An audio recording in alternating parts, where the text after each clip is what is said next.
Good morning. This is Secrets from the Inside Radio, episode 0026. I'm back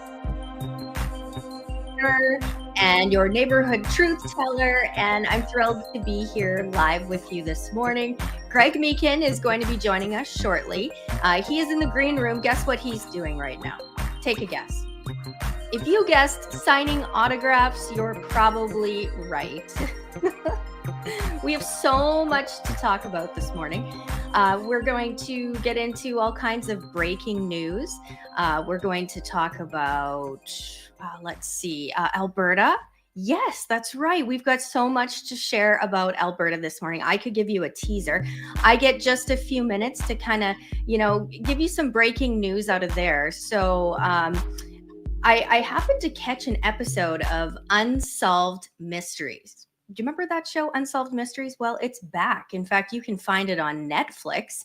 And I'm in season 4, episode 2. And guess what? They are talking about an unsolved Alberta murder. Wow. It's worth watching. Everybody has a Netflix subscription these days.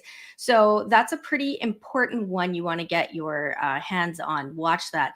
Season 4, episode 2. It was from a murder that happened in 2015. And I was blown away because as someone who was mainstream media, I was surprised that, I follow the news and I'd never heard of this murder. So a lot to unpack there.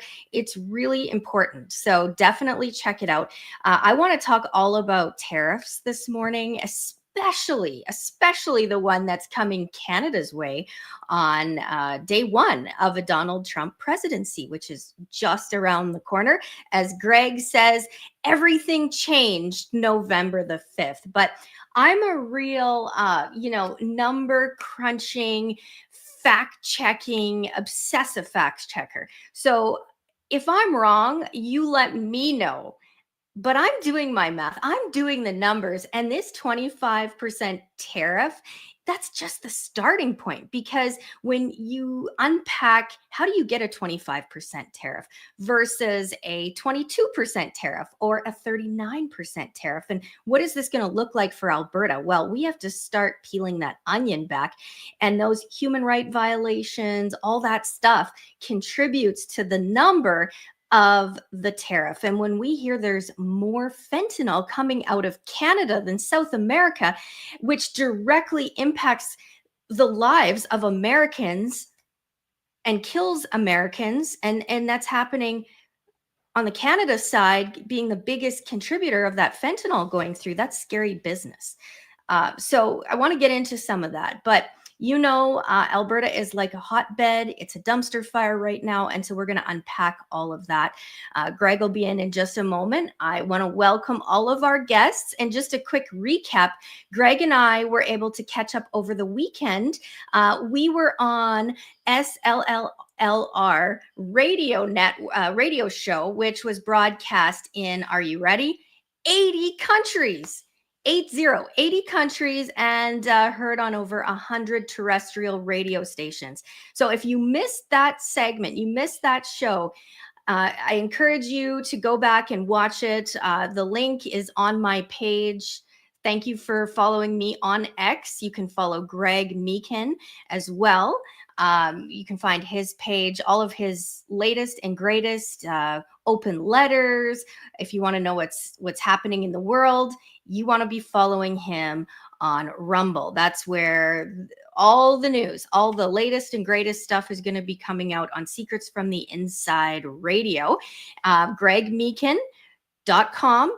That's where you can get his book, where you can read all those letters firsthand, or of course you can find him right here on X. He's streaming live this morning on his X page.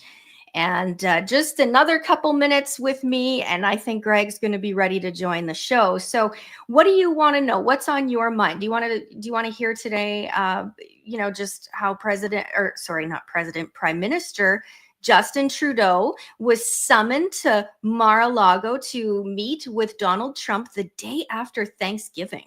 Like, you think about it. What were you doing the day after Thanksgiving? Well, we know what President Trump was doing. And Justin Trudeau was at Mar-a-Lago.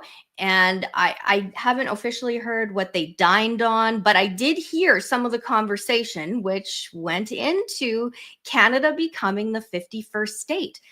What's very interesting to me is that Canadian lawmakers referred to it as a joke. And I think that's just, you have the wrong weather check when you say it's a joke. Okay, we can even say it's a joke, but you as a lawmaker, as an elected politician, should be standing up a little bit straighter and saying to yourself, what if this isn't a joke? What if this discussion is taking place and happening? How does this impact me? Because we know on record what was discussed was that $100 billion ripoff that Canada is responsible for with their closest ally and friend. And friends listening today, is that how we treat our friends? Is it okay to steal from our closest friend, like a family member? We often say, we are brothers and sisters with United States of America. Is it okay to rip them off by $1 or $10, let alone $100 billion, and just keep doing it? And thinking as the Alberta politician that that's okay, I'm not going to get in trouble because my go-to is, well, it's Justin Trudeau's fault. I'm going to say that. And then I'm going to say, but I'm just an Alberta politician, or I'm just a Saskatchewan politician. Like, you can't hit the redheaded stepchild. We get to do that. And that's the way the world goes. That's how we do business. Not good enough. I don't think that's going to work. So I'm excited to get started with Secrets from the Inside radio show, Greg Meekin's Secrets from the Inside. And I hope Greg has wrapped up, finished signing autographs in the green room, and I'm going to bring him in. Good morning, Greg. How are you? Oh, my God. Val Olson. Okay. Slow me down, okay? Have you ever had a week? Let me put it this way. I had a week this week that I actually wish I still drank, I've never heard you say that before. Wow. Well, as of August 11th, 2025, it's going to be 25 years that I ever had a drink. But sometimes, not often, but sometimes you go through, let's call it whirlwinds. Whirlwinds in the state, in the country, in the community, in the world. We were out to so many people on Sunday, Val. So many people. I just couldn't believe it. 80 countries live streaming, and it's still, oddly, it will be on my Rumble channel. It'll be on my Rumble channel whenever I can get my IT kid to lift a finger. That's a conversation for generations, Val. But I cannot tell you how thrilled I am to be with my pal Val this morning. Well, right back at you, Greg. Are we ready to get started? Can I start the show officially? Oh, do it officially with a long O. That's Alberta people. Officially in the state, that's officially. Okay, go ahead, Val. Okay, here we go. Officially. First, there was Dueling Citizens. Now, Secrets from the Inside. Author Greg Meekin nails it again. Introducing Secrets from the Inside radio show. Raw, unscripted, uncensored, uncanceled. Secrets from the Inside starts now. You got me headed to the left, headed to the right, headed back and forth, but baby, it's alright.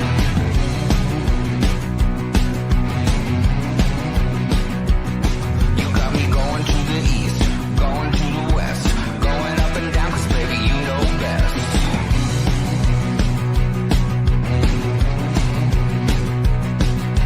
All day, all night, running around. I'm never gonna stop because you never settle down.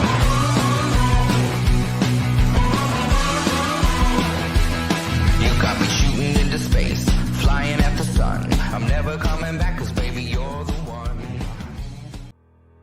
Welcome to Continue Mission Radio with Captain James McCormick. by veterans, for veterans. Guest hosts tonight are author Greg Meekin and Miss Val, our military radio gal. Continue mission starts now. You got me headed to the left, headed to the right, headed back and forth, but baby, it's alright.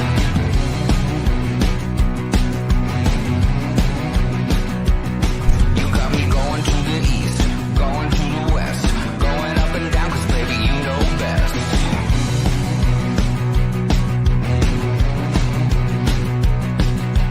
All day, all night, running around, I'm never gonna stop because you never settle down.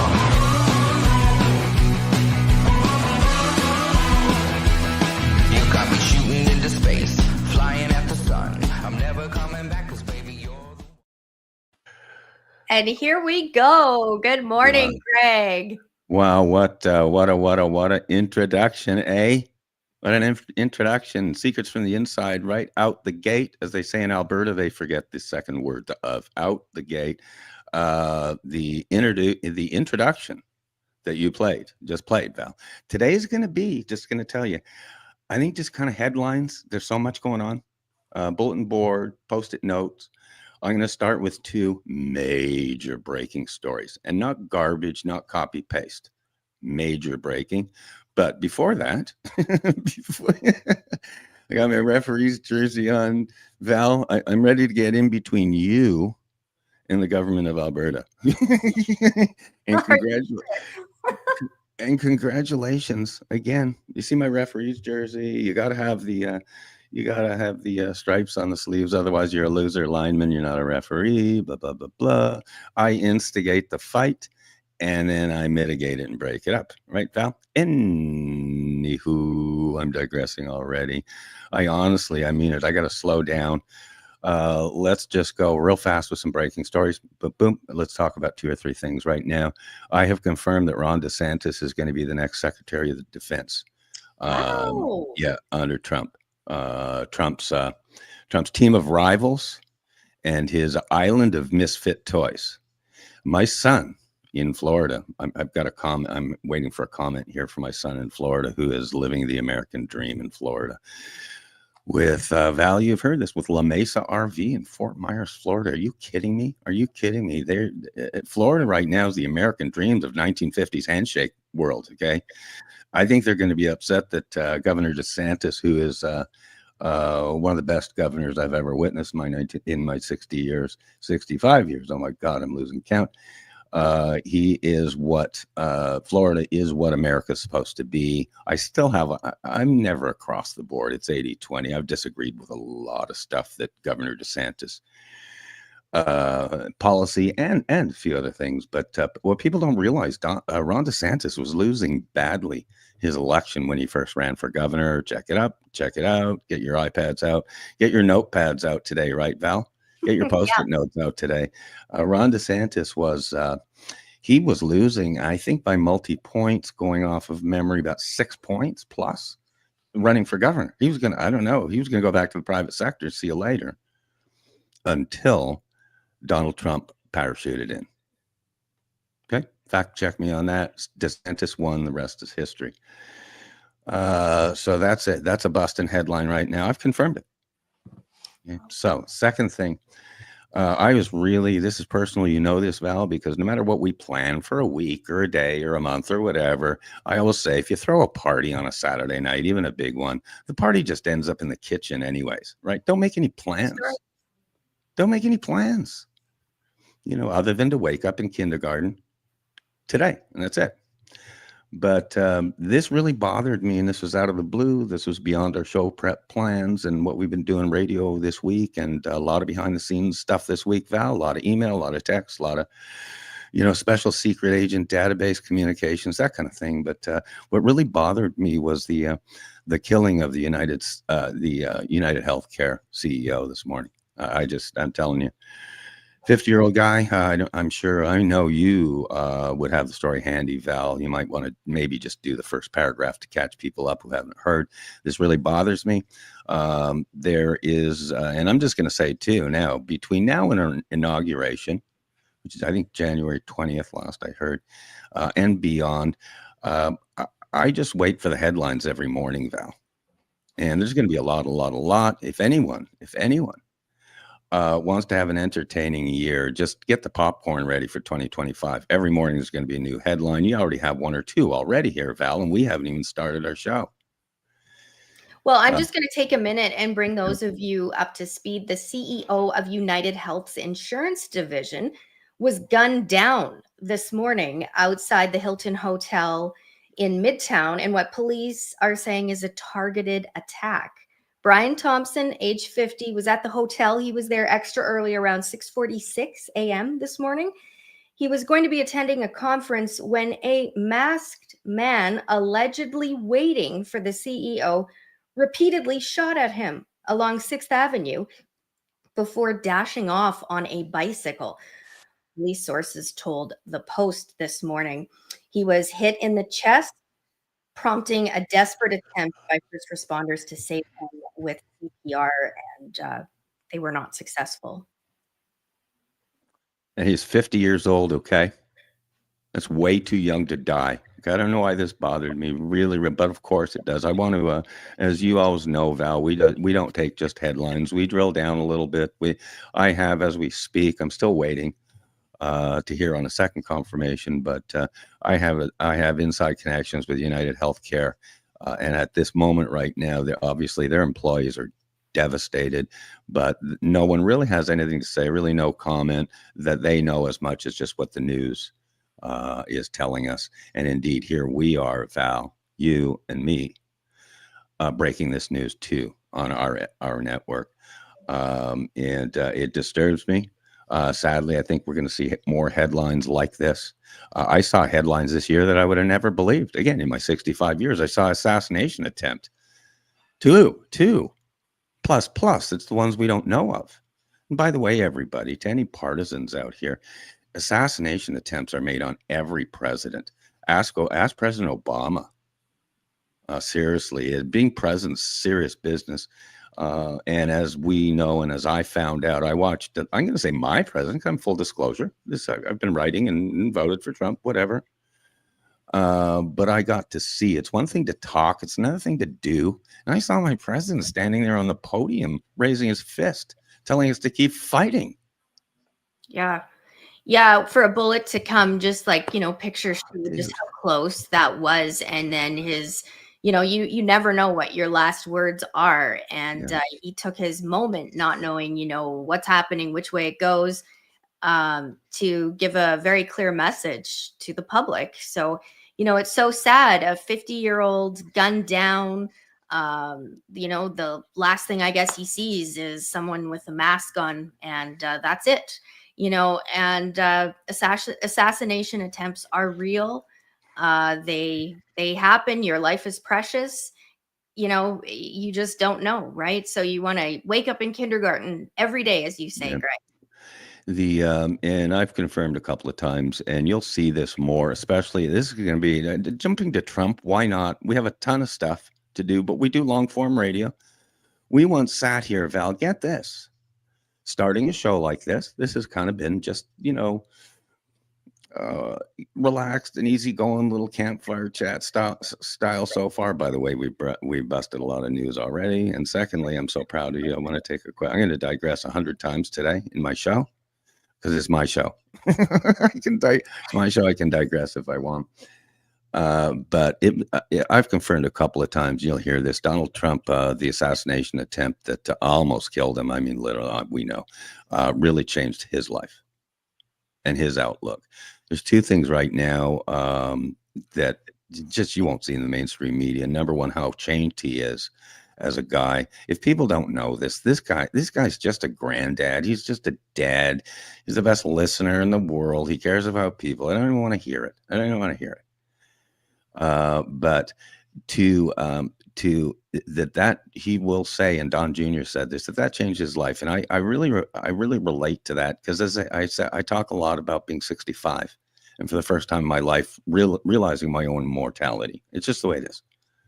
type A leadership, even reluctant leaders and guys that drive motorcycles and that fly spaceships and drive our rock and roll garbage trucks of the world. Okay. These guys do, like me, you slow down a little bit. And I love it. I've said, and I've written about it. The cool thing about being over 60 is at over 60, you're relevant, whether you deserve it or not, kind of like Bob Dole, anyhow, digressing again, but that changed Trump's life. And the other thing, and I really saw this in Ronald Reagan, to a lesser extent, George W., President Obama really liked it. And that's when you don't have to run for election anymore. It's your second term. Hopefully last term should be last term for every political human being out there. 8 years, baby, and then go back to work and go live under the laws that you created for all of us. That's what George Washington wanted. George Washington didn't want to be president, but when he went in, he said, but you're going to have term limits, like for him too. We need more of that. We'll see more of that. But Trump, it doesn't have to be elected to public office again. So he's going to have fun this year. He doesn't have anyone to answer to, doesn't have to make the donation calls like you do when you're running. We know the inside scoop of Senate races, Congress races, goodness, and those side note presidential races. We know the inside scoop on that stuff, Val. Anyhow. So do you think that's why he's starting early? When he summoned Justin Trudeau and he's not even technically speaking, the commander in chief just yet, or do you think he's just that personable that he wants that one-on-one time, like Justin first, maybe Danielle next? What do you think it is, Greg? I'll tell you what, Trump, I've been learning and applying his business principles. I don't care about his hairstyle. I've been following his business principles since 1985. I built an ice arena based on Trump principles to this day. A lot of my work, a lot of my writings are based on Trump's principles. It has nothing to do with politics because he's a really, really smart businessman. That's why I couldn't watch The Apprentice. I got too intimidated. I was a business guy that wanted to absorb everything and all that stuff, but I got so intimidated because the guy's so smart. I could never go on The Apprentice, dude. I was scared because he was so smart. Okay, guys like Donald Trump, guys like Wayne Gretzky, guys like, oh, goodness gracious, Apollo Ono, guys like these, they don't get there for no reason. They were really, really good at what they did. So what Trump's going to do, and he's going to run, I've said this, we've talked about it a lot. I can't believe this is a Trump show here so far, but why not, eh? Why not, eh? He's going to have the freedom to be basically almost a private citizen this next 4 years. He's going to run his second term like a CEO and not like a politician. In 2016, he really tried to be a politician. I've got this firsthand, confirmed. Really tried to be a politician, really tried to cross the aisles, really tried to be pragmatic. He brought in a bunch of people to his cabinet. They were just, he's never been in elected office. So he brought in a lot of folks that I think if he could do it all over again, would be totally different. Right now, 2024, November 5th, I'm just going to say it. I simply can't believe how I called this days before it happened. We're at the beginning of a brand new term and a brand new era in the United States. This will go down as an era. By the way, it's going to be called the Trump era, but that's a side note. I won't charge you on marketing money for that one, Val. But the second thing, he's not going to have to run for re-election. Reagan loved this. George W. loved this, is you can just implement your policies. He's going to do so like a CEO. When you said quickly, he believes, as I embrace, it's not the big that eat the small. It's not the big that eat the small. It's the fast that eat the slow. Those who can pivot and turn on a dime rather than run all of your decisions through committee. And what you've seen is a CEO go, boom. I would wager he was ready to put his cabinet together on the night of the 5th because he works 21 hours a day. So election night. And he's just going fast because, he has a total mandate. If it weren't for the popular vote, thanks for the monologue time, by the way. If it weren't for the popular vote, it would be different. But the popular vote, 5 million votes, and honestly, he could have been 10 million, I'm sure. It's called a mandate. Okay, it's got a mandate in a Republican government. It's telling President Trump to cut loose with his policy from minute one. And that's what he's doing. He's the only way that a great leader can deliver policy is to be the captain of the ship, the mothership, the CEO, the head of the scout troop, whatever. And then surround yourself with, I say, an island of misfit toys, people that are not your skill set, work your gift, and then take everything from everyone around you. And this is the first time ever, ever, ever in the history of the United States, ever since Abe Lincoln team of rivals, but he had a Democrat vice president. Very cool. But it's the first time we're seeing it, but we're seeing it delivered like a CEO. It's called executing a business plan. So there's two things Trump required. There's two things this time around. I know he'll confirm this, that he required over 2016. Okay. Two things he required was, number one, loyalty. And I mean 110% loyalty, because it's really hard to find, Val, where it's not loyal. It's loyalty when the chips are down. It's a willingness to take a bullet for you. And I'm not talking a proverbial bullet. I'm talking taking a bullet. Loyalty. And second, the perfect person in place, regardless of culture, ideology, or even if they're a Toronto Maple Leafs hockey fan. Okay, even that. It is the willingness to execute Trump policy, period. That's it. The policy's there. It's been fully, oh boy, I went somewhere there. It's been fully disclosed for months and months. You and I, Val, have been talking about it for almost 3 years. And I'll finish up here. The 3 days, 4 days before the election, it was November 1st. You and I did a rapid deployment live broadcast. You were responding, as you always do, to awesome breaking news, where new news gets its news, and you were responding to the story that I published, which was Greg's List, and it was only 12 reasons why Donald Trump will kick butt on Tuesday. Only 12. And the one thing was, I'll just take this from for all you folks. Thanks for the monologue, whatever. It's my show. We turned one of these shows into 3.5 hours once, Val, but we won't get into that. But is the one thing of that entire Greg's List that I took was, I said, quote, okay, I'll say it. He's going to win the coveted popular vote. And I said this, and also an outrageous statement to experts. Experts are great. They don't know anything. I said, and the race is going to be called on Tuesday night.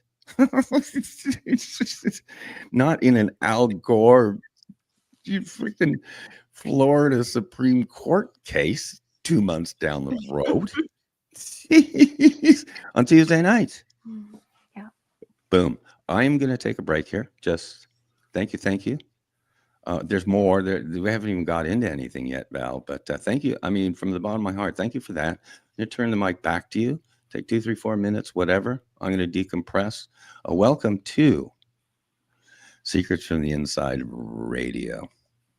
And welcome. Well, I'm only going to take about 2 minutes here. I want to touch on what you said was the most important thing in a Donald Trump presidency, which is trust. So if you don't have trust out the gate, we have a problem. And I think that's why we're seeing Canada rise to the top. That's why Justin Trudeau was summoned to Mar-a-Lago. And what impact is this going to have and trickle through the rest of the country? And as you know, we are 2.5, almost 3 years, actually, like you said, almost 3 years into the data. And, I left Alberta from the trenches straight here to the USA. And so my network is vast. Coming from a background as mainstream media, award-winning broadcaster. And when I left that and I ventured into politics, and I came out of politics recognizing, okay, I have to mobilize the community here, and was able to get all of the evidence. And I think that's an important part of it, as someone who's skilled in investigative journalism, right? You collect the evidence, you get the stories, you find out, victim impact statements. So, piecing all of that together, this is we have a real dumpster fire in Canada right across the country. But why is the focal point on Alberta? It's because that is the fighting ground. We're known as Little Texas. And that spirit there is undeniable. And that's why you're starting to hear, when doctors are not able to do their jobs, which means saving lives, when they're not properly able to do their work to the best of their ability, when conscious rights aren't respected, when human rights aren't respected, when dead bodies are piling up, when all these things are there, and then you have the United States and you're seeing $100 billion annually is being ripped off, pillaged, and you don't make fun of the the largest superpower in the world. I don't know how you think you can do that, and which country are you going to run to help defend you because you're just, I'm just a Saskatchewan premier. It just doesn't work like that on the global stage. And I say that with all the love in my heart and all of the, that's just common sense. Like, this is a time of accountability as we head into 2025. So it's a time of truth and justice. And I just want to give a shout out. Can I, for a minute, just take 1 minute? And I have to thank from the bottom of my heart all of the overlooked, the underpaid, all the back room, back cubicle, pencil pushers who get, verbally abused by some loser politicians who overlook them, don't listen to them. And these are the guys that are keeping things in order, keeping the train on the track, so to speak. If it wasn't for them and their vast network of how fast they can push that pencil, the spotlight goes on them. And I often say that we forget sometimes superheroes wear capes and they sit in office desks and cubicles in the back office, and you just never know how you've treated or mistreated or talked down or was condescending to, but you really show your personality. And I always say it starts in the home, so it really starts in the back office cubicle. So I have to say, you guys rock. Keep going. Thank you for your love, support, and we're just a team. So let's keep that flow going. Greg, we lost you. You're mute. Greg, you're muted. Gotcha. There you go. The pre-dementia. Anywho, no, these are the guys that run the country, the guys and gals that run both countries. This is the rank and file. These are the people that you don't hear from. And I just want to say to all of them in both countries right now, the U.S. is kind of going to take the lead here, right? But fear not, okay? You fear not. I think the cavalry is on the way to the rank and file, to the regular folks, to the peeps, to the 1950s handshake folks. Even folks in Medicine Hat, Alberta, even those folks. Yay. I want to congratulate you before we go on to the next thought, and do keep that train of thought. This is good stuff. But I want to congratulate you, Val Olson. We're now, how many minutes are we into the live stream right now? You're the facilitator. Yes. Great question. 37 minutes. I'm saying about 37 minutes. Yeah. And what's cool is you haven't said the word communist yet, I believe, especially calling Alberta politics communism. So I congratulate you on that. I'm going to maybe timestamp that. That might be a record. This is great stuff. You are touching on really important stuff. I'm going to turn the mic back to you here. I want to even remind myself that this is first hour's Continue mission with our good old Captain James McCormick. Anyone who has not heard of the three of us, Val Olson, Greg Meegan, and Captain James McCormick, there's tons. There's literally, scores of shows on both my YouTube channel and my Rumble channel. So this is indeed Continue Mission. Again, I'll kind of jump a little bit there, but we'll come back, Val. Continue Mission, which is all about our veterans, our military veterans, and not only just the veterans we're talking about the amazing active duty guys. We're talking about law enforcement. We're talking about first responders. These are the heroes. And then I include the firefighters out there. That's a shout out to Lauren, my paramedic, my Gen Z paramedic in Arizona City. Anyhow, that's a whole show for another day. Hold on. And also our border security guys. I have to Oh, say, I see them all the time, and you guys are awesome. And when I say thank you for your service, and they look at me, they give me this, and I'm like, no, you are in service. You are standing on the line, and we love you. We support you. We respect you. So I just want to say thank you to all of Borderland Homeland Security for what they do. It's thankless work. yeah. I'm proud to say, Val, that you and I walk the walk. There are a lot of people that, and I admire you. This is shout out and salute to you, because you talk about the home front. You absolutely love, as you've said, it's authentic. It comes from your heart. You love our first responders. You know Jack, you know Janelle and Mark Lamb personally. Military guys, again, everybody that's within your network, that comes from the heart. So I salutes to you on that, because you're walking the walk. You're talking about it, and you're showing quantifiable results in the community. Whether everything from Soup Sunday to doing Continue Mission Radio nationally to 200,000 live viewers on a Friday night. Continue Mission Radio with Captain James McCormick. Let's switch a little bit to military quick. And again, this is long form radio, everybody. Okay, what I'm used to, and I'm just telling you this because everyone's so young and modern now, Val. Yeah, does this sound like me? I was raised with little transistor radios, okay, the little plastic ones, and they were really hard to tune in. But when you got it perfectly, or maybe it was usually a Sunday night. It was perfectly, and you could put your little earbuds on before they were cool. And I would sit there and I would listen to long form radio, because you could sit for a straight hour or 2 hours or 3 hours and uninterrupted, no commercials, no advertisers, blah, blah. Art Bell was perhaps my favorite of all time. In the high desert, Art Bell. But and Maine on Sunday night, I can digress. It's my show. It's my shoe, eh? I'd listen to Dick Irvin, the broadcaster, Montreal Canadiens broadcaster, on going from memory, I think CBC, when they were cool. Anywho, Dick Irvin broadcasting the Montreal Canadiens games because they weren't on TV. There was no 24/7 television. Hockey Night in Canada was on Saturday nights and Wednesday nights. So that was radio for me. And I just wanted to not reinvent the wheel. When I decided to do a radio network product show, whatever, it's just in that same vein. Long form, commercial free, campfire chat, authentic, diverse people. Hello, look at the people on the screen right now. You got a Gen X female, 43 years old, and you got an old 65-year-old bastard baby boomer. Hello. And it also comes down to our listeners, because we are in multiple countries right now.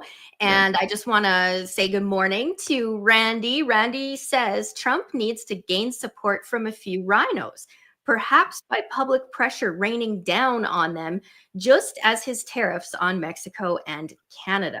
The rhinos stalls. Well, Randy Natman, shout out. Randy Natman, a brother from another mother, in beautiful Kingman, Arizona. Randy is actually a buddy of mine. Oddly, Val, there's one or two people that follow my work. Since 1986, Randy Natman, greatest guy you'll ever meet in the world. Total MAGA guy. But shout out to you. That's on our Facebook page. Also, shout out fun, Val, to Ottawa. Ottawa's a town back east. For you Americans, it's a town back east. You can go out on the canal and skate in the wintertime. That's what Ottawa is to me. Anywho, Paul Bell, the best, I'd say the best journalist essay guy that nobody knows. Paul Bell, really good guy, real smart guy. I know him on Facebook, but he writes really cool stuff. Seriously. Thank you, Paul. Okay. Back to you, Val. Yeah, we just want to welcome all of our guests this morning. And if Captain James is able to join us, I have that big question from Ria's show that we were on, which ran on 100 radio stations in 80 different countries. Right. And Ria, she really challenged me when she said, when I was talking about, just do a short summary here. I'm really upset when I hear of our dear vets mistreated, and that goes in the USA, that goes on the Canada side. But I'm really impacted by this because I know personally of Canadian vets that are in Alberta, and it's cold. It's freezing cold. They're on the streets living off of eating rats. Okay, rats. That's what they're surviving on because Danielle Smith's government programs aren't taking care of vets in Alberta. And this is the problem when you venture into socialism and everything is controlled by the iron fist of your government, and then you lose, they don't work right. And so anyways, long story short, we have vets that are on my watch. Okay, this is on my files now, so it's personal, and they're living on the streets, they're eating rats. And so I dig into this and I start looking at some of the military policies that are in play. And I'm just going to summarize here, but one that really has me upset, really upset. And I promise I am not going to go into psycho communist nut bars, but I'm going to give you an example of how the train can come off the track real quick. And I'm digging into policy of the military and vision for our Canadian military. And they're talking about unwhiting men. That one of their top focus is ending white nationalism, and how they're going to go about unwhiting white men within the military. And I've thought about this. Because I am an obsessive fact checker, I also can follow the bouncing ball. And I have sat down and I've went through, how are we going to unwhite these people just from a practical standpoint? Are we going to burn their skin off? Are we going to bleach them to the point of what are we going to do? How are we going to walk this one out? So, Rhea said, Val, you're going to be talking to Captain James. What is Captain James going to say about it? Yeah. And he's busy, right? But these are important files that I have because they directly deal with our US vets and our Canadian vets, how the American vets, because the United States military is contracted out. They're paid money to protect, right? Protect Canada. And what makes up Canada? Is it just government workers? Is it just, Team Trudeau or Team Danielle Smith? Or is it the people of Canada? Which is it? So, I mean, I don't want to scare Captain James with all of my files on vets, but I'm busy. You're bringing up Pure Val News, awesome lot based out of Alberta, but the whole country of Canada right now. Tell you what, everybody up there, just going to say, and this is further to what you're saying, Val, United States is looking at you guys real closely right now. United States usually doesn't pay attention to Canada. Seriously, no offense to anybody out there. There's more people in California than there are in Canada. Sorry, guys. Sorry. I still have my Canadian apology in me, Val. Keep your thought, okay? But I have a breaking news. I got a text. As you know, I'm a youngster now, where I use a lot of text because I find it's like real time. I've been in touch. Just as a side note, this is breaking news from Janelle Lamb. Okay, I call her the sheriff's wife. Okay, but from Janelle Lamb, they had been, as everyone know, he unsuccessfully ran for the U.S. Senate, sheriff of Pinal County, Arizona, until January 2025. Then he's going to be a private citizen. I'm still talking to him about that, the freedom that's going to involve for that gentleman right there. But he just came back from, he and Janelle Lamb just came back from a cruise, a decompression cruise, week, 10 days, whatever it was. They went to Italy and the French Riviera, Italy and France, and France just got back on Sunday. So this is from Janelle Lamb, and this is to the listeners here. It's for you, Val, and for the listeners. Hey, Greg, let the listeners know we are home and running crazy already. Multi-exclamation points. Mark is down at the border today with Dr. Phil again. And we are continuing to work to help President Trump get his agenda all in place to get ready for January 20th. Boom. Back to you on that one. God bless Mark and Janelle Lamb and all the other people that are working so hard for our freedom. Yes. Wow. I don't think there's one Dr. Phil episode I haven't watched. I have so much respect for Dr. Phil, and he is a true patriot. it's wonderful to hear that Janelle and Mark are back, and they're right back in the saddle. You know, it's funny. I have one of my favorite books right here. This is actually Janelle Lamb's book, and I put it on my top, not to be like Oprah, but I did put it on my top guest. Top Christmas gift ideas, but I think this is mandatory reading in the Why don't province. you go single screen there, Val, and show the folks the book? There you go.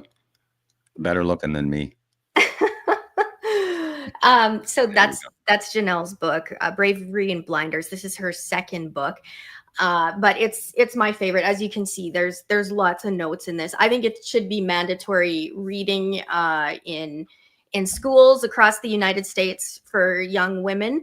If you're at home like me, mom, and you prioritize your family and your marriage and what you can do to combat communism that is happening around you, this is the book. But it's mandatory reading in Canada. So I want to, you know, those closest, they're going to be receiving copies because there is so much wisdom in this, but it really highlights the team that this husband and wife Right. truly are, and that's what we need. Like, that's what DC needs, that's what Canada needs, that's what the world needs. We need teams that can work together, because you cannot fake it at home.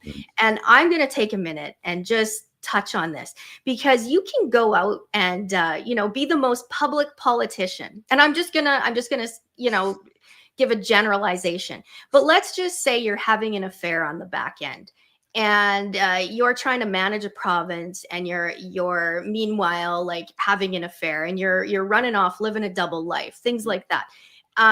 You can't fake it. Like, it shows, you know, it shows, it comes out in ways that you cannot control it.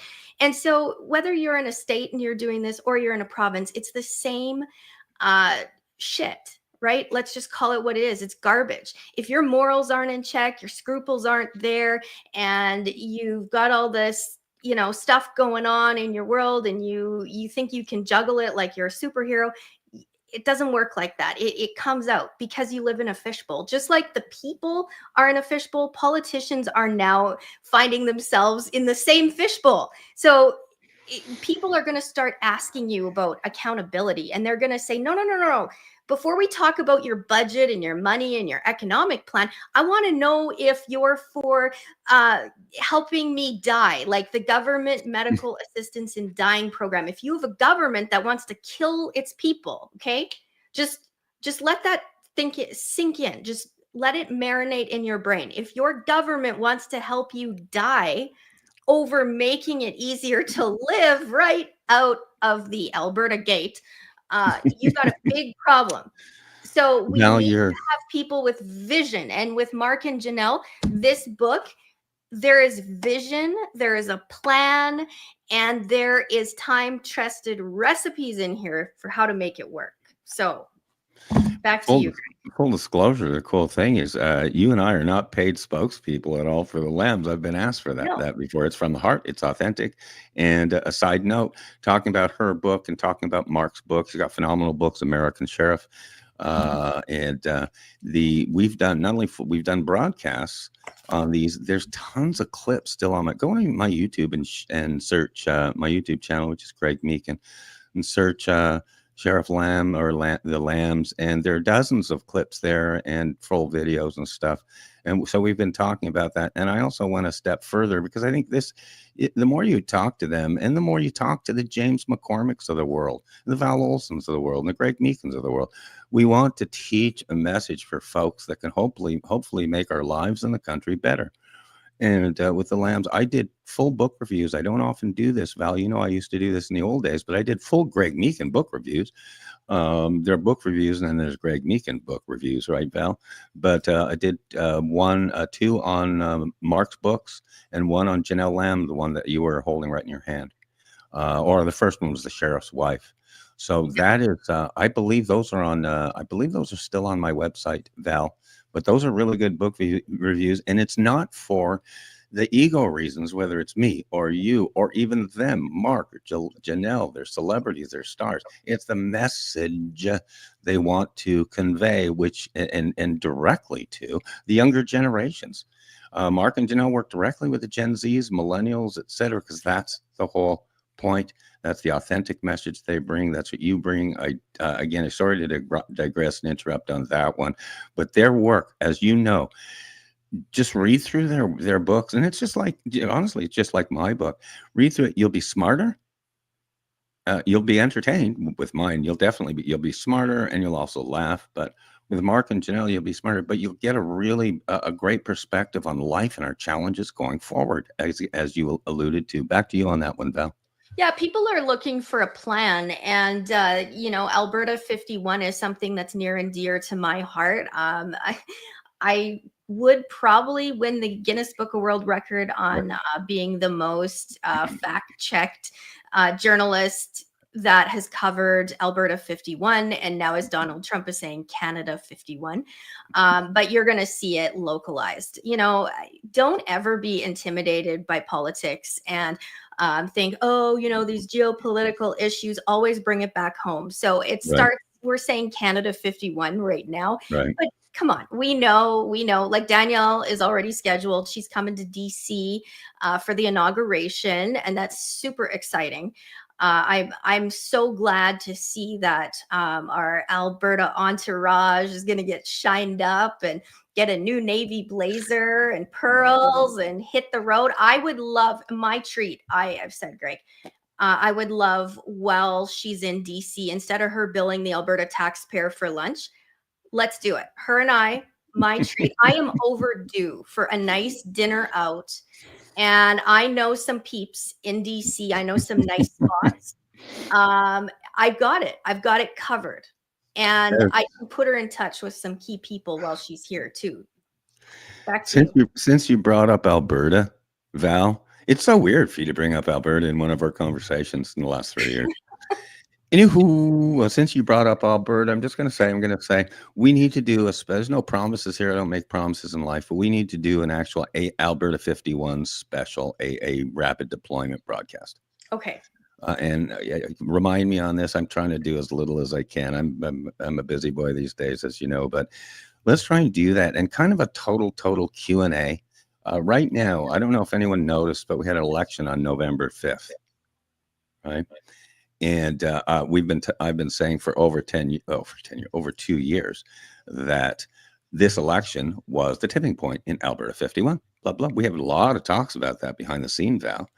And so I think this is a time for a catch up, because what's happened, and this just because of just so much news cycles and so much going up in Canada. I can't believe what I'm hearing about Alberta and about Ottawa. I'm just saying. I think it's an episode for another day, where maybe even those folks can be given a heads up and stuff to be in the comments and really ask questions or whatever. There's stuff we need to catch up on, because what changed after November 5th was Donald Trump. Okay, Donald Trump changed what he said publicly, which is the first time in his career he's brought up, which he's loved, the concept of Alberta 51. He's loved it. Don Jr. has not published, but been vocal about it. Alberta 51, Don Jr. for years. It doesn't matter whether it can happen or not. Everyone will say, "Oh, it can't happen. It can't happen. It can't." There's a lot of stuff that happens that the experts are wrong on. Like Mark Lamb said, people said we couldn't fly. We're flying all the time now. So that said, it's a brand new conversation with Alberta, and everybody deserves a catch up. And I will say right now, right between the eyes, I've been very, very quiet about this, Val. A lot of folks in Alberta, they need to catch up a little bit on a lot of stuff, because this is now a time where the United States is taking notice. Donald Trump, for the very first time, of course, even in jest, I just loved it, said it could be Canada as the 51st state. I love this. That's what the founding fathers said. In the Constitution right now, the way it sits, founding fathers always invited Canada / any, quote, province to be part of the United States of America. So many people don't know that. It's still there. It does require a majority in the Senate, though, Val. It does require that. But anyhow, I think that's a show into another day. You have about 15 files going on, and I mean inside scoop and stuff. And there's still a lot of stuff on YouTube that we had. We chatted about the tampons in bathrooms. We talked that the insane policy that Americans are looking at that's going on up there. The truckers, you got your guys in jail. I can't believe that. We got our guys in jail, but they're political prisoners, all that stuff. But let's at least put it on our to-do list and kind of wrap it up today, at least on that stuff. We're going to talk more about Alberta. We're going to talk about more of handicapping, what the odds will be, because this was the goal all along. I just wanted to handicap Alberta. Okay. If a referendum, and this can be true throughout the states, there's a lot of referendums and provincial and state initiatives going on. If a referendum were held directly to registered Alberta voters, up or down, do you want the province of Alberta to be under the Constitution of the United States and be Alberta, USA, Alberta 51? Yes or no? It doesn't matter whether it can be done or not, just yes or no. And it's for handicapping purposes. I'm becoming a fan of Clay Travis, who replaced Rush Limbaugh. And he handicaps stuff. He reflects everything in life based on what Las Vegas would say. In life, it's an 80-20 rule. Okay, whatever. But in this case, what if all things were aside, all things equal, just Alberta voters, they were educated actually on what the issues are, which nobody is.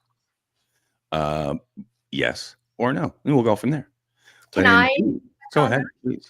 Okay, I'm just going to take a minute. I'm not going to get into all of it today, but when we know, I want to give a shout out again to Homeland. You guys rock, to border security, but they're able to tabulate votes for us. They're able to tabulate every single vote that comes across. In fact, they ask my referendum question hundreds of thousands of times and can get a very clear gauge. I don't like to step out of the 857,523 because those are my neighbors. Those are my friends. Those are also people that I am personally accountable to in this. So when you're talking handicapping, mine is a little different than yours because I take accountability to, not saying that, I'm not trying to say you don't take it as serious the same way I do, but I'm saying I have a personal responsibility to those people that are relying on their yes or no, making it to the screen and making it to 45, 46, 47, Donald Trump. There's personal accountability there, and I don't put my name to something. I don't go in, I don't say, oh, I'm going to go in the trenches and then back away. I put my name on it. I put my face on it. And if you are not following me on X or you haven't read my open letter to our legal eagles and our lawmakers and our politicians, I did put out, which would be documented as 001 letter, open letter. And this is something that every premier, their handlers, all of them should be reading and taking seriously. Back to you, Greg. Very good. That's Inside Scoop of Inside Scoop. Lots to talk about. That I'd really like to drill down into our special rapid deployment / Alberta. I think that'd be really good. And again, everybody needs to catch up and to start drilling down to the levels you have. It's just for another show because it deserves another show for that. Again, remind me on that one. Which area do you want to scoot to? Because I'd like to jump branches. One thing I will comment on, James, remember Continue Mission with Captain James McCormick here. We're actually going to be starting to a second hour here. But with Captain James McCormick, you mentioned earlier the veterans and this tragic state of affairs with Canadian military guys, both enlisted, active, and retired. Again, we're watching you. United States military is watching you guys up there saying, what are you doing? Anyhow, is that for the Alberta show, Val? Well, how it applies is I chatted directly with Captain McCormick on this yesterday. He said, because he's on Capitol Hill, and he's within shouting distance of the White House almost every day. And he said the VA and the Veterans Administration is just in awful shape, especially accountability wise and accounting. He says, get this. And again, this is paraphrasing, He says on one point, they said that they've lost $17 billion. They're in the red, $17 billion or whatever. And then they wake up the next day and say, oh, we made an accounting mistake. We're $2 billion in the black. I mean, that kind of thing. But bottom line, as far as we've come with taking care of our veterans, we're miles and miles behind. Okay, because this. I don't think this is going to be tough to figure out. I really don't. Once it really is time. It really is time for a lot of these departments and stuff. You just need to start from scratch, or just pare it right down and go from scratch, like we do in our households, like we do in our companies, whatever. But James had said, James McCormick, and he's actively involved. He's the executive director of public affairs, of government affairs, executive director of government affairs for the Vietnam Vets of America, and that's VVA.org. Captain McCormick is a former national commander of the Military Order of the Purple Heart, a war hero from 2 different wars, and as I say, I think he's the number one influential military leader in the world right now in terms of the homegrown, the grassroots, the guys that you and I know, Val. So kind of back to you on that. He said, and you say Canada needs some fixing, eh? You need some bloody fixing up there, especially on the military side and other things. Toronto's got to fix their hockey program. Anyhow, that's another story. But is there a way, Greg, if you wouldn't mind, if I could just task you with some homework? And I think, our vets on both sides of the border, they care about each other. I was on a radio show in Reno, and the American Roundup, and I was expressing to some of them that were in the room at the time that we need one. There's like we've got to solve this problem, because we've got vets eating rats because they don't qualify for these government programs that are literally like you have to dance on your head, you have to have this finger sliced off, and you have to have had, like, it's bureaucracy to the point of retardation, is to the point of it's unacceptable. It doesn't make any sense, and it's also liable. It's a liability waiting to happen. And so with that being said, if you wouldn't mind just making a note of, we have Canadian, just keep it simple. You don't need to write like pages and pages. Just get us, if he is meeting with Congress today, I don't know what he's doing, but slip him a note. Just one of these, a little one, just like this, one this size. And just, if you wouldn't mind writing on it, just say, Canadian vets found, from Val at the top. Canadian vets found eating rats, harsh conditions, please help. And if you wouldn't mind getting that to him, and also the other one, maybe just a second note, like on a different piece of paper, a pink one this time, right? Military in Canada unwhiting white men. Concerns, urgent. Let him know, because I'm not, it's true. I can only stay in my lane. That's all I can do. So I am in my lane, and I am thrilled as your military radio gal that I take it very seriously. And if I hear anything like that, of people, our vets, our dear vets, coming home after service and having their skin literally changed color to qualify for things or to get advancements, or, that has an impact on their brains. It has an impact on their hearts. And it comes down to, if we just zone in here in USA, we're losing 26 vets a day. Now, you will lose more if you take these psychotic commie nut bars plans and implement them in your own military. This is a huge mistake. And I am speaking now to the United States military. Okay, all of them, the highest of the high, the smallest of the small table. If you think something like that is going to grow your military, I promise you it will shrink it, and it will put you in a place of losing, not winning. And we have to address these things. So if you wouldn't mind, take those notes, get them to Captain James. I will definitely do that. I will definitely do that. And for everybody to know, Val Olson, Miss Val, their military radio gal, I want to let you know, let our listeners know, you're the primary source, number one source for news out of Alberta and Canada for the Vietnam Vets of America, for Captain James McCormick. Just telling you, you were actually you are serving as a media advisor for the Vietnam Vets of America, VVA.org. And as am I. James humbly assigned me senior media advisor because there's so much stuff and garbage and craziness going on out in the press and the media, and you need multi sources. So you're his source. So that's a kudos on that one. On the veteran side and the military side, all I'm going to say is I definitely want to drill down more into this. I never speak, of course, for other people. I don't speak for Captain James McCormick, but I'll bet you, he will repeat what he said in the past, which is he wants to throw up over this anything that happens to these vets, homeless. The rat story is sadly true.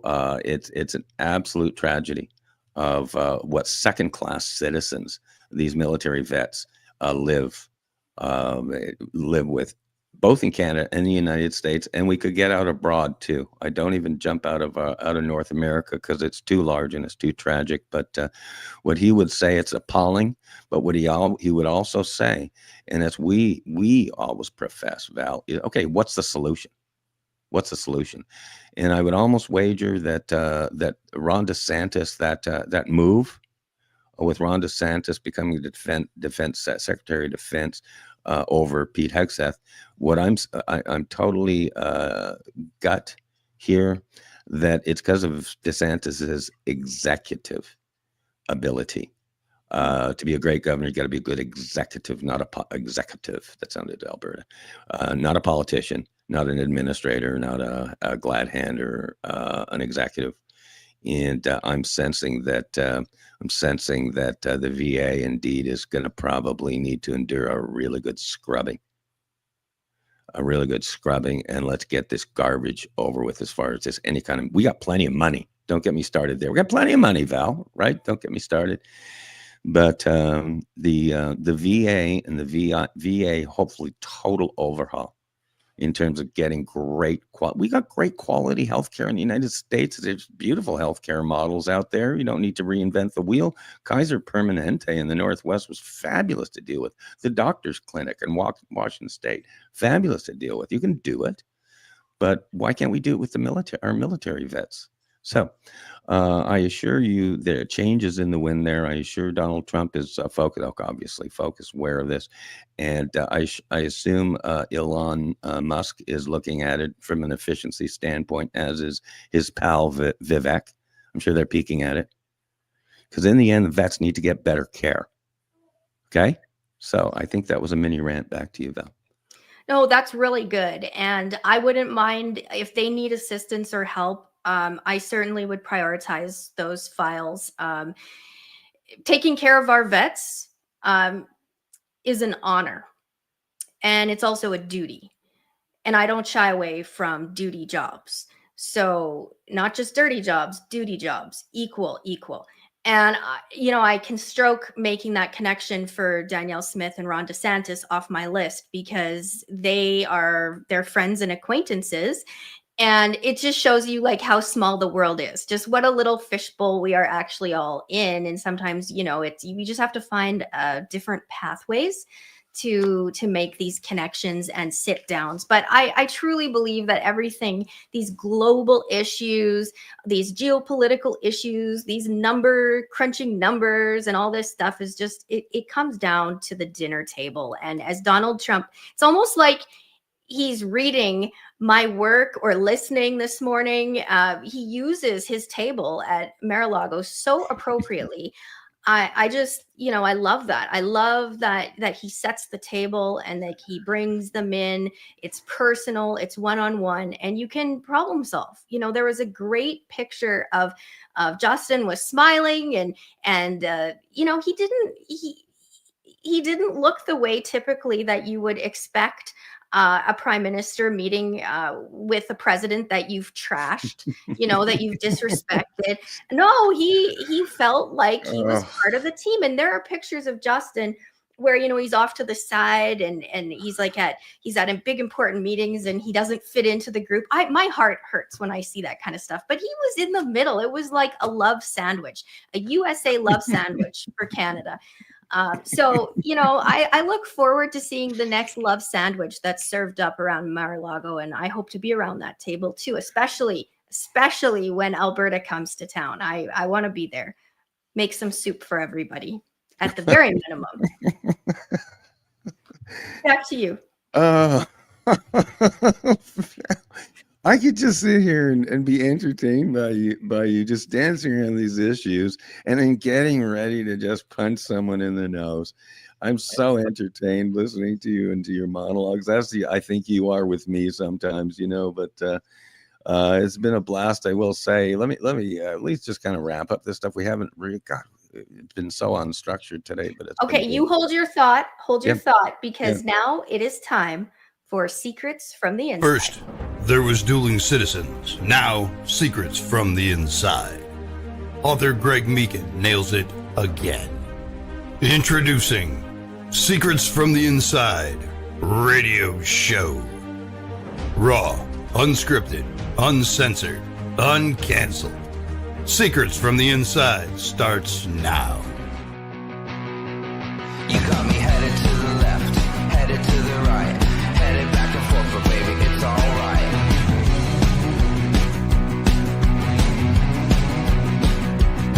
You got me going to the east, going to the west, going up and down, 'cause baby, you know best.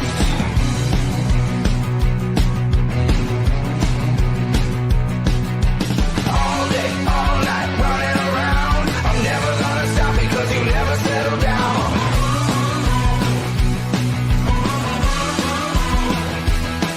Got me shooting into space, flying at the sun. I'm never coming back, 'cause baby, you're the one.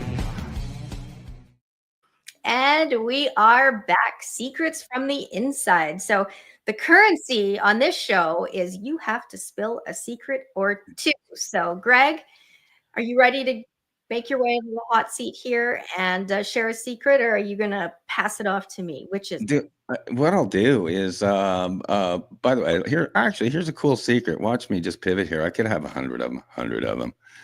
Oh my God. But here's a secret about the intro.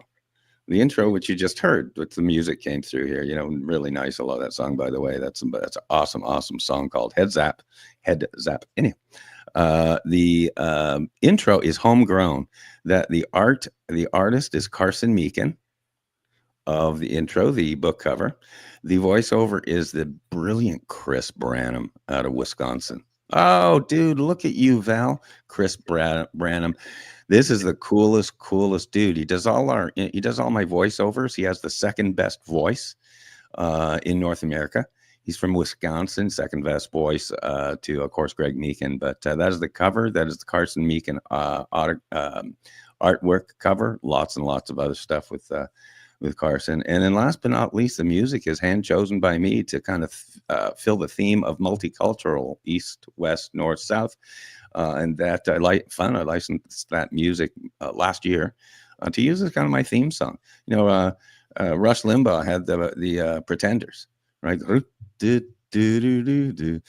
So Chris Branham. Before I forget, Val, I'll digress and shout out, or at least digress on note at any time. And I just want to let you know, I got a text, and I want to do a shout out here. I got a text from Montreal.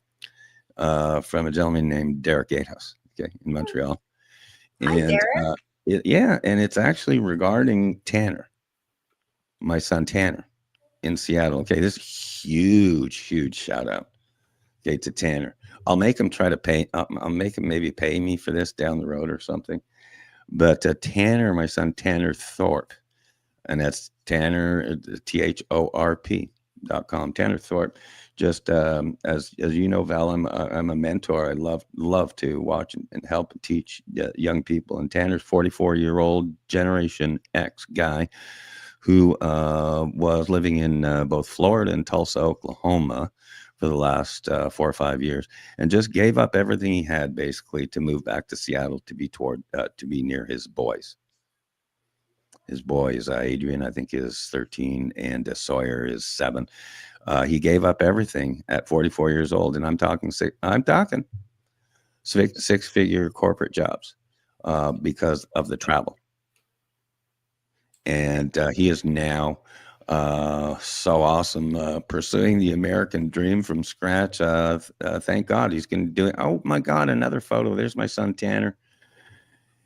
He is now going to be really a mentor coach, teacher, life coach. He's amazing. We've had him on the show, Val. We had a full hour with Tanner. He's on my YouTube channel. Most amazing message maybe that I've ever seen. He's right up there with Wendy and some of the other brilliant people. But reach out to Tanner there, and salutes to you. A lot of guys don't do it. They say it, but they don't do it. Okay, you gave up everything. I remember giving up everything in my past younger days and stuff, and it takes a hell of a lot to walk off that ledge. So cheers. Anyone who wants to kind of know about Tanner a little bit, or who actually wants his assistance as a life coach, as a mentor, whatever, there you go. This guy will make you smarter. He'll make you happier, and yeah, you'll laugh too with him. Imagine that. He's got that in the Meekin traits DNA. TannerThorpe.com. Seriously, TannerThorpe.com. If anything, a shout out to him. I say I got this from Derek, because my friend Derek in Montreal, I won't get into him a whole lot, but I've known him. I've been best friends with him since photographic memory here, September 1965. And Derek is still my very best friend. He's a brilliant business guy based out of Montreal, half the year in Montreal and half the year in Hawaii.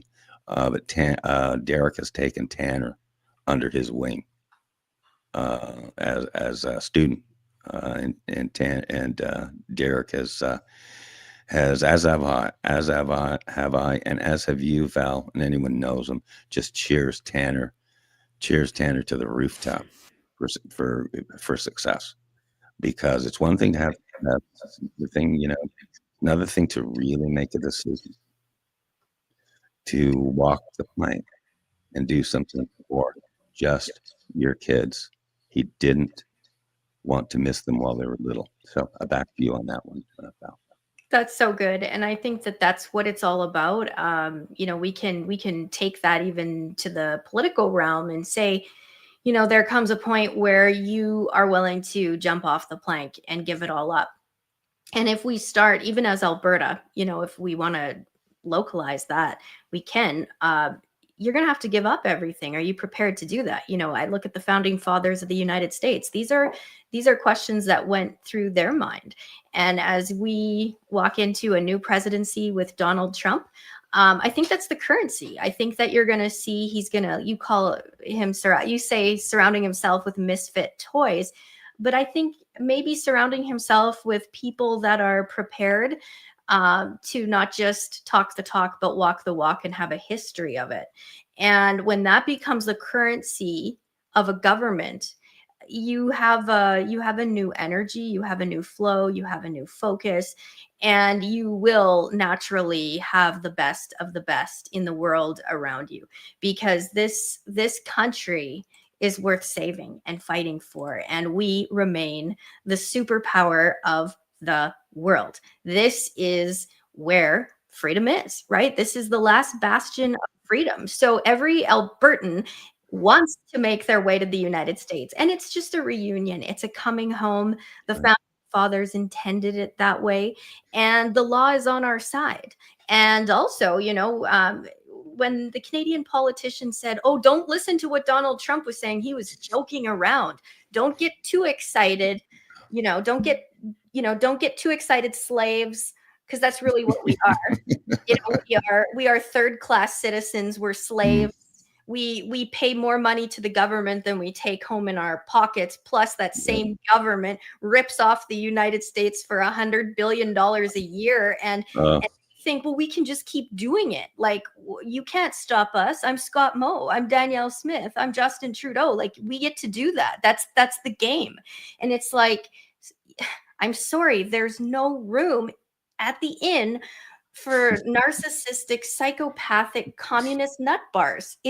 And when you make your way, I think, to the small table of where big politics happens, you're going to find real quick that you don't get to rip people off. You don't get to rip your family off, your friends off, your community off, your province or state off.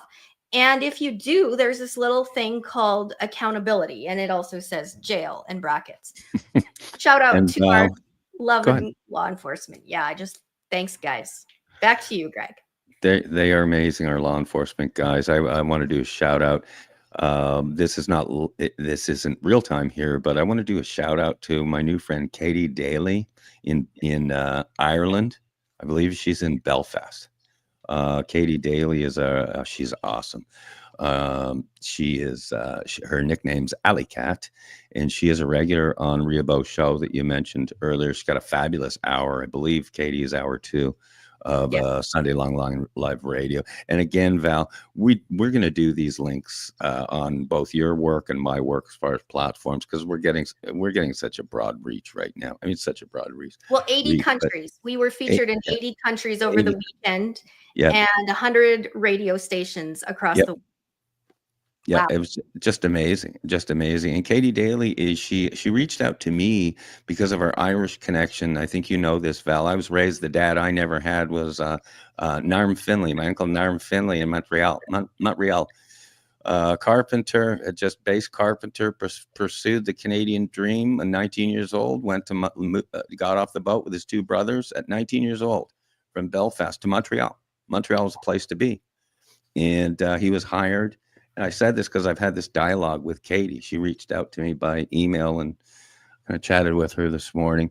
Because the tie is, Narm Finley, he came in. It was so funny. All these guys were recruited by their companies. He started working for an airplane company in Montreal. And Victor. Oh, God, I can't believe it. Victor Services. Anyhow. But these guys, he was hired to be a carpenter. But they didn't really hire him to be that. They wanted him to be a soccer player on the team, the company soccer team, because Uncle Norm Finley was a semi-pro soccer player. And so all the stories, but as I said to Katie Daly this morning, and again, it's a total reach out to her and to all my friends. You know, I'm as connected in England and Ireland and stuff over there as I am here in the States. And a few people up in Canada follow my stuff. But Katie Daly, she's absolutely awesome. I'm reaching out to her, give her a shout out. And what I relate with her is my Uncle Norman. I was raised with Angela's ashes personified poverty in Ireland, that whole culture. And when you're raised with that, thank you, Uncle Norman. And thank you to teaching me how to kick, and thank you for teaching me fishing and the whole thing. Believe it or not, I once fished, Deborah. But anyhow, shout out there. And also this quick, again, I'm probably, and just because of the active texts that are going on too, we're probably going to wrap the show here, maybe, Val, in this next, 5-10 minutes. But I also want to just review, reflect back a quick little review and probably prep for the next Alberta show, for the next Alberta 51 show. And that's this. Is just to remind people to review. We have a little delegation down here in Arizona, and it's called AZ48. Arizona is the 48th state of the United States.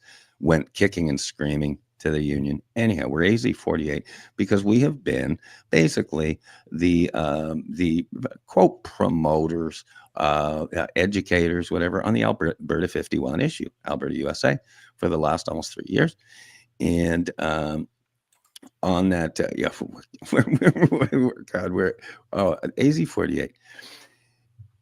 I'll just go through the names, and this is just to remind folks, especially up in Alberta, we've been here.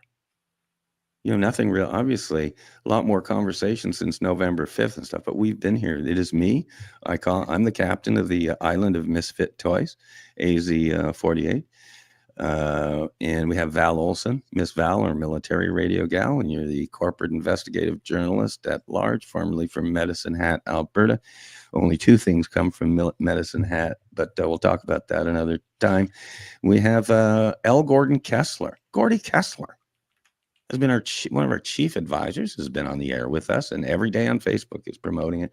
So we got Gordy Kessler. We have a gentleman named Captain James McCormick. By the way, people don't know this. Captain James volunteered to be the first governor of the new state of Alberta, Alberta 51. He's already volunteered. I think Trump threw out Justin's name for that or whatever. No. We already got a governor. His name's Captain James McCormick. YouTube clip. He volunteered. He did. We had Sheriff 3 years ago. We had Sheriff Mark Lamb as our honorary first sheriff. All the work's done. Isn't that a great photo? Alberta 51 hockey jerseys. That's when I challenged him to a hockey fight. See YouTube clips. And here's the secret. You wanted a secret from the inside from me, and I'll actually ask you one to view in parting. But another secret from the inside is I think I'm gonna challenge one other American to a hockey fight. I can't tell you who it is yet. But he's big. No, he's tall. And he is, my nickname for him is 45, 46, 47. Anyhow, but I might challenge him to a hockey fight because when I came here in 1983, little Canadian liberal from Quebec, I came down to the United States, anti-gun guy, liberal, voted for Pierre Trudeau twice. I came down here. I said, "What's with you American guys and your guns, dude?" But anyhow, I remember this story. I said, I got to share this with Val on the air sometime. Well, it wasn't a confrontation, but it was with a service manager for a Ford dealership. True story. And you remember the dealership, Val, Bay Ford. Mm. And this was circa 1986. And I was a brand new finance guy. Anyhow, went down to the service department. And, secrets on the inside. And went down to the service department. And we had a service manager at the time. And no, it's too long ago. I'm sure he's long gone. But he had a couple of issues, a couple of problems. One of them, let's just say drinking. But and he would kind of badmouth customers and stuff. And I walked down. I was a young guy. I was only 26, 27 years old. Walked down, and he almost sounds funny. I'm saying, dude, you're kind of talking trash here. Okay. And I'm just a young guy.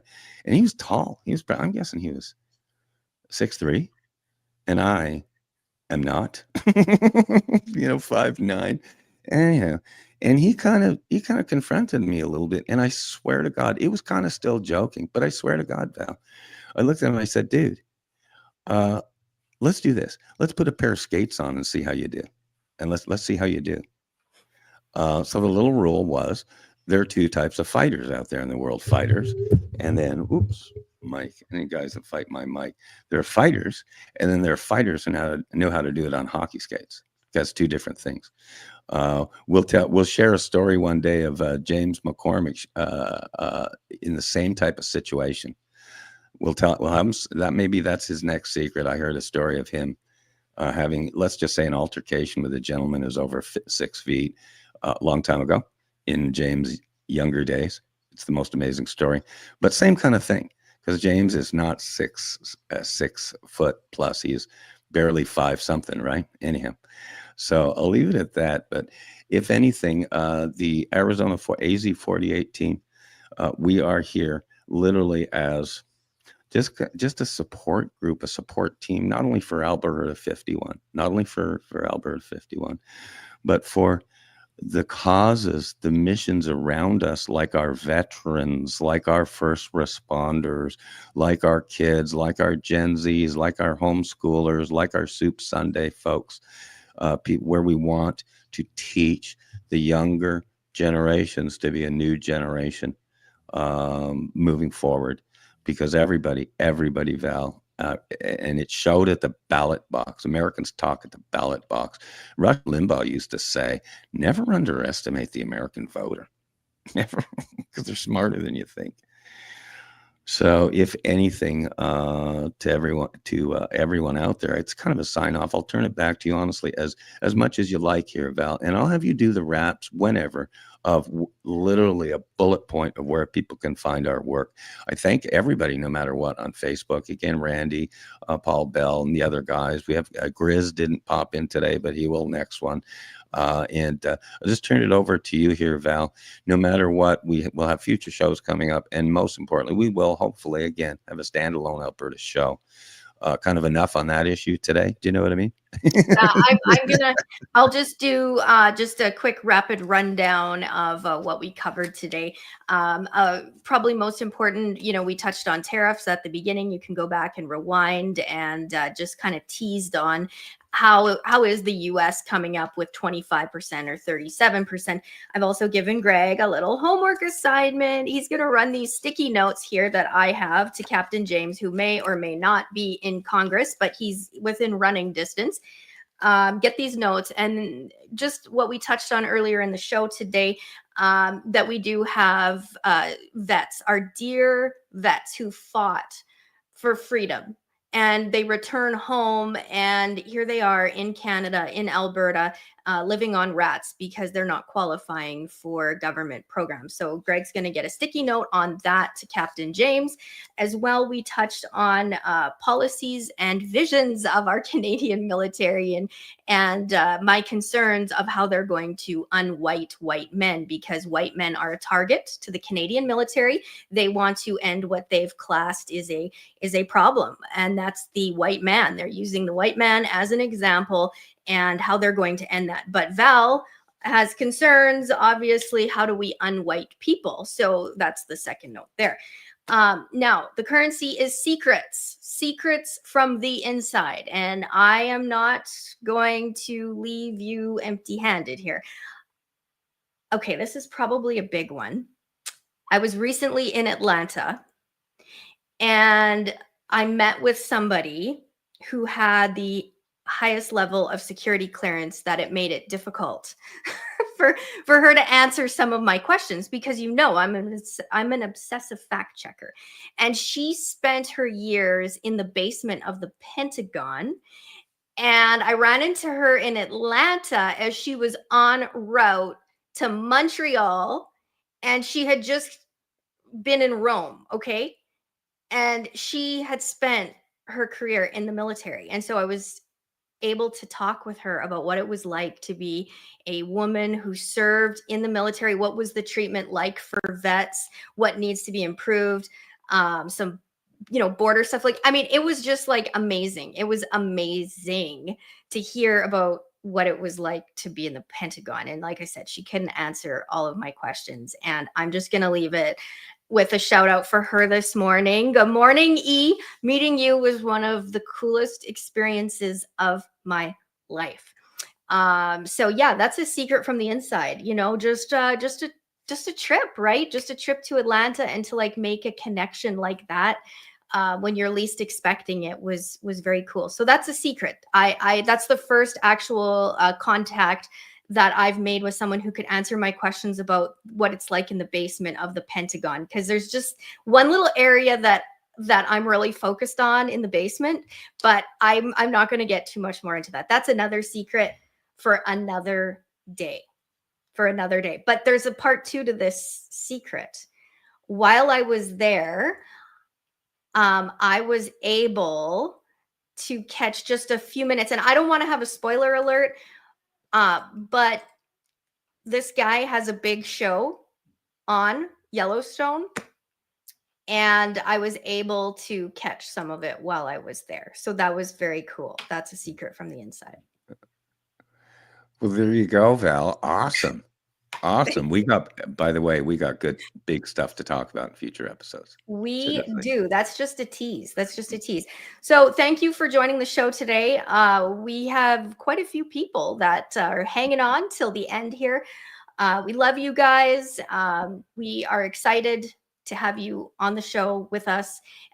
Secrets from the Inside Radio Network. Make sure and follow Greg's work. The best place, the easiest place, in my opinion, is just go on YouTube and type in Greg Meekin, and you are going to find thousands of hours of everything Alberta, USA. But I mean deep secrets, like deep secrets. If you want to hear like military deep level stuff from Captain James, or you want to hear deep stuff to do with Alberta, or hear about some of these whistleblowers that I talked to. And on that note, I know we want to go out here fast. Iraqi soldiers surrender to a UFO. Right. That's like next year stuff. Oh. Iraqi soldiers surrender to a UFO. That's like, I mean, that's not, you're going to hear more about that in 2025. Yep. But I will say this is super important. I just want to hit the throttle here for 2 minutes. This isn't a secret. This is real life. And this is what my life looks like as a military radio host and investigative journalist. I am going to say on record that if anyone else's pets in Alberta are taken out, that I am on that file, and I will publicly go into the details. I will do a rapid deployment on my own time, but under no circumstances are pets to be kidnapped and killed. Unacceptable. And it's Christmas time, and it's time that we all just settle in and get our heads and emotions and everything in order, because order is what keeps the calendar going. And yeah, I just wanted to make sure that that's on record, that there will be no more pets killed, stolen, killed, any that are being taken as hostage, they must be returned. So pets returned to victims in Alberta. And that's, I'm not asking, I'm actually saying, like, make that happen today. So I will be checking that file. That's an important file I'm working on right now. Outside of that, that's it. We're going to leave it. Secrets from the Inside, gregmeekin.com. You can find them on Rumble, Secrets from the Inside Radio. And thank you. Thank you for joining. And that's it from me. Greg, any parting words? Only parting words to everybody out there is wake up in kindergarten every day. There's so much to learn and so little time, because before you know it, you're in first grade. As far as I'm concerned, this day is kindergarten for me. I thank you from the bottom of my heart, Val Olson, as ever. More to come in the future, down the road, as quickly as within days. Follow us, all that fun stuff. But thank you deeply from the bottom of my heart, Val Olson, and to you guys, the listeners. Bunch of peeps today, This is going to be replatformed. I think there's going to be a total of 8 platforms out there.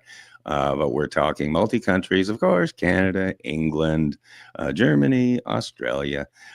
We're talking Nevada, Las Vegas. We're talking up in Canada, of course, Ottawa, a bunch of peeps in Alberta. And believe it or not, I have a follower in British Columbia, believe it or not, Val. Anyhow, and down here, we're looking at Texas. We're obviously always looking at Arizona and stuff. So to all those folks out there. And you, Randy Natman, man, in Arizona, Kingman, Arizona. I love you, dude. And thank you for being best pals since 1986.